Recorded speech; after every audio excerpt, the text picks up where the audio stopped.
इन्होंने कहा था कि 2022 में हम किसानों की आय को दुगनी कर देंगे। क्या किसान कर रहे हैं? हम भी किसान हैं, किसान परिवार से मऊ से मैं बिलोंग करता हूं। क्या कितने किसानों की आय दुगनी हो गई है ये बता दें। किसान मरने की कगार पे, उनके फसलों के मूल्य नहीं चल रहे हैं। हम लोग रात रात भर खेतों में पानी चला के आते हैं, बिजली कट जाती है। ये किस चीज़ की बात कर रहे हैं? किस भारत की बात कर रहे हैं बताइए आप। लेकिन नेता माननीय अखिलेश यादव जी से निवेदन करना चाहता हूँ कि आप इतने बड़े नेता हो कि पूरा हिंदुस्तान के लोग आपका इंतजार कर रहे हैं कि कब अखिलेश जी आए और अपनी आंखों से भरी आंखों से देख लें।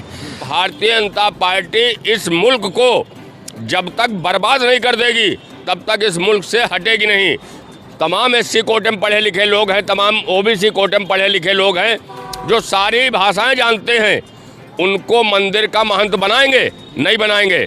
लेकिन अखिलेश यादव जी जो यहाँ पे कुर्सी छोड़े थे और उसके बाद जब योगी जी यहाँ पे बैठने आए थे तो गोमूत्र से और गंगा जल से उनको छोड़ा गया था। क्या हमारे नेता अशुद्ध और कोई गलत काम किए थे वहाँ पे जो इस तरह की उनके साथ हुई?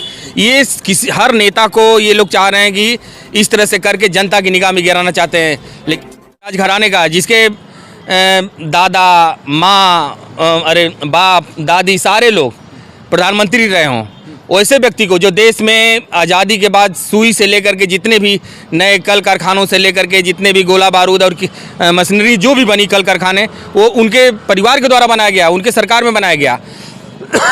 और आज ये सरकार कह रही है कि मतलब राहुल गांधी को जाने के बाद उनको अछूत घोषित कर रही है। क्या सब अछूत हैं उनके राज में? वही सिर्फ शुद्ध हैं? मैं सरकार से ये पूछना चाहता हूँ कि माननीय अखिलेश जी, हमारे नेता माननीय नेता अखिलेश यादव जी जो यहाँ पे कुर्सी छोड़े थे और उसके बाद जब योगी जी यहाँ पे बैठने आए थे तो गोमूत्र से और गंगा जल से उनको छोड़ा गया था। क्या हमारे नेता अशुद्ध और कोई गलत काम किए थे वहाँ पे जो इस तरह की उनके साथ हुई? ये किसी हर नेता को ये लोग चाह रहे हैं कि इस तरह से करके जनता की निगाह में गिराना चाहते हैं। नेता माननीय अखिलेश यादव जी से निवेदन करना चाहता हूँ कि आप इतने बड़े नेता हो कि पूरा हिंदुस्तान के लोग आपका इंतजार कर रहे हैं कि कब अखिलेश जी आए और अपनी आंखों से भरी आंखों से देख लें। जिस दिन राहुल जी के साथ हमारे नेता अखिलेश यादव जी उनके साथ चलने का काम करेंगे, सैलाब पूरा उत्तर प्रदेश उनके पीछे चलने का काम करेगा। अभी किसान अभी बॉर्डर पे हैं सब, इससे पहले भी कितने किसान मर गए थे बॉर्डर पे। और आज 5वें दौर की वार्ता होनी है। मैं पढ़ रहा था अभी, 5वें दौर की यात्रा पर एमएसपी को लेकर चल रही है। देखिए क्या होता है, कोई डिसीजन निकल नहीं रहा है। किसान परेशान है, बदहाल है। इन्होंने कहा था कि 2022 में हम किसानों की आय को दुगनी कर देंगे। क्या किसान कर रहे हैं? हम भी किसान हैं, किसान परिवार से मऊ से मैं बिलोंग करता हूँ। क्या कितने किसानों की आय दुगनी हो गई है ये बता दें। किसान मरने की कगार पे, उनके फसलों के मूल्य नहीं चल रहे हैं। हम लोग रात रात भर खेतों में पानी चला के आते हैं, बिजली कट जाती है। ये किस चीज़ की बात कर रहे हैं? किस भारत की बात कर रहे हैं बताइए आप। लेकिन ये तो विश्व गुरु बनाने की बात कर रहे हैं। अरे विश्व गुरु क्या है बनाएंगे भाई? हमारा देश एकदम इसकी देखिए जीडीपी क्या है। उस जब कांग्रेस की सरकार हुआ करती थी उस समय जीडीपी के क्या स्तर थे और आज जीडीपी के अंदर क्या है आप बताइए। किस तरह से किसान कहाँ विकास कर पा रहा है? जो बोरी आती थी उसमें से 5 किलो खाद में से गायब हो गया। जो यूरिया थी उसके दाम बढ़ गए, डाई के दाम बढ़ गए। किसान कैसे वो करेगा? बिजली के दाम बढ़ गए। आप बताइए हैं? और राशन दे रहे हैं 5 किलो राशन। बताइए किसान 5 किलो राशन पर जिंदा रह सकता है? एक आदमी एक महीने में खाली 5 किलो राशन खाएगा? क्या लगता है यूपी की जनता मतलब परिवर्तन करेगी? जैसे अखिलेश यादव जी ने कहा 80 हटाओ 80 भाजपा हटाओ। धीरे धीरे सब समझ गए हैं और ये सही बात है कि आने वाले समय में माननीय अखिलेश यादव जी यहाँ पे बहुत मजबूत होकर के निकलने वाले 2024 में बहुत ही ताकत के साथ और बहुत मजबूती के साथ अधिक सीटों के साथ यहाँ निकलने वाले हैं। राहुल गांधी जी का साथ देंगे? बिल्कुल देंगे, 100% देना चाहिए।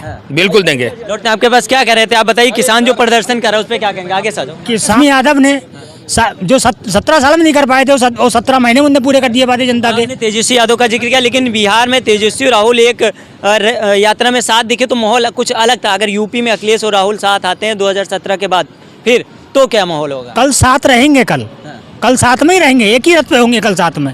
राष्ट्रीय अध्यक्ष जी भी होंगे, राहुल गांधी भी होंगे। माहौल बदलेगा, जन सैलाब भी होगा, पूरा समाजवादी जन सैलाब होगा। क्या फर्क पड़ेगा राहुल गांधी और अखिलेश यादव को साथ आने में?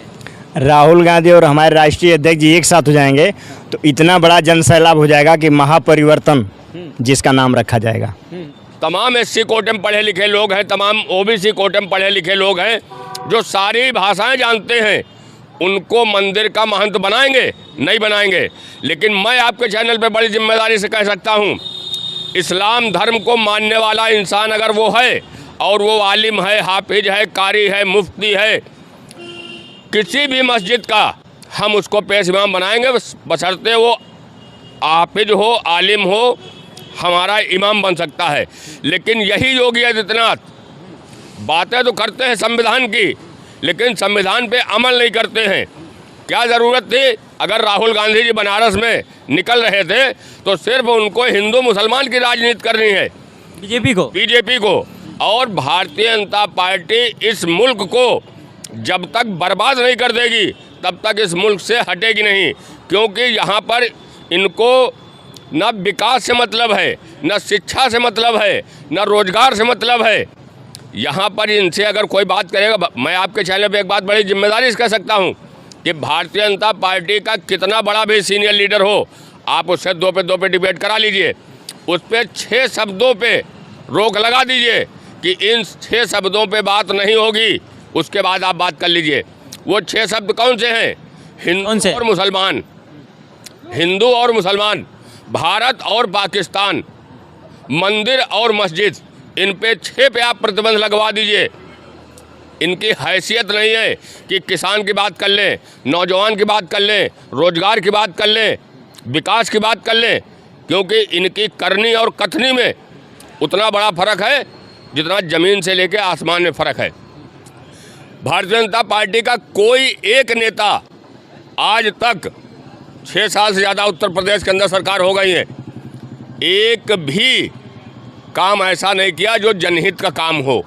लेकिन सरकार कहती है हम तो लगातार गरीबों के लिए काम कर रहे हैं। गरीबों के लिए नहीं काम कर रहे हैं, गरीबी के लिए काम कर रहे हैं। गरीबों के लिए अगर काम करते तो आज जो 80-82 करोड़ लोगों को 5 किलो राशन दे करके बताते हैं हम ये कर रहे हैं, क्या इससे पहले जो सरकारें थी वो राशन नहीं वितरण होता था? उस समय तो चीनी, मिट्टी का तेल, समझ रहे, कपड़ा तक की कंट्रोल के जो खाद्य रसद विभाग वितरण करवाता था। इन्होंने तो सिर्फ 5 किलो गेहूं पे, और इससे ज़्यादा हमारे देश के जो अन्नदाता जिनको हम कहते हैं, किसान, जो ये आवारा पशु घूम रहे हैं, इससे ज़्यादा तो किसानों का नुकसान ये खा जाते हैं जो किसान को 5 किलो राशन दे करके ये कह रहे हैं हम बहुत बड़ी स्कीम चला रहे हैं, योजना चला रहे हैं। इससे ज़्यादा तो हमारे देश के जो अन्नदाता हैं, इनका अन्न ये पशु खा जाते हैं, आवारा जो हैं, इन पर कोई ध्यान नहीं है। इस वजह से कहते हैं कि जुल्मी कब तक जुल्म करेगा, जुल्मी कब तक जुल्म करेगा सत्ता के गलियारे में, और जर्रा जर्रा गूंज उठेगा इनकलाब के नारों से। और 2024 में उत्तर प्रदेश के अंदर 80 सीटें हैं। समाजवादी पार्टी के राष्ट्रीय अध्यक्ष और कांग्रेस के नेतृत्व में चुनाव लड़ा जाएगा।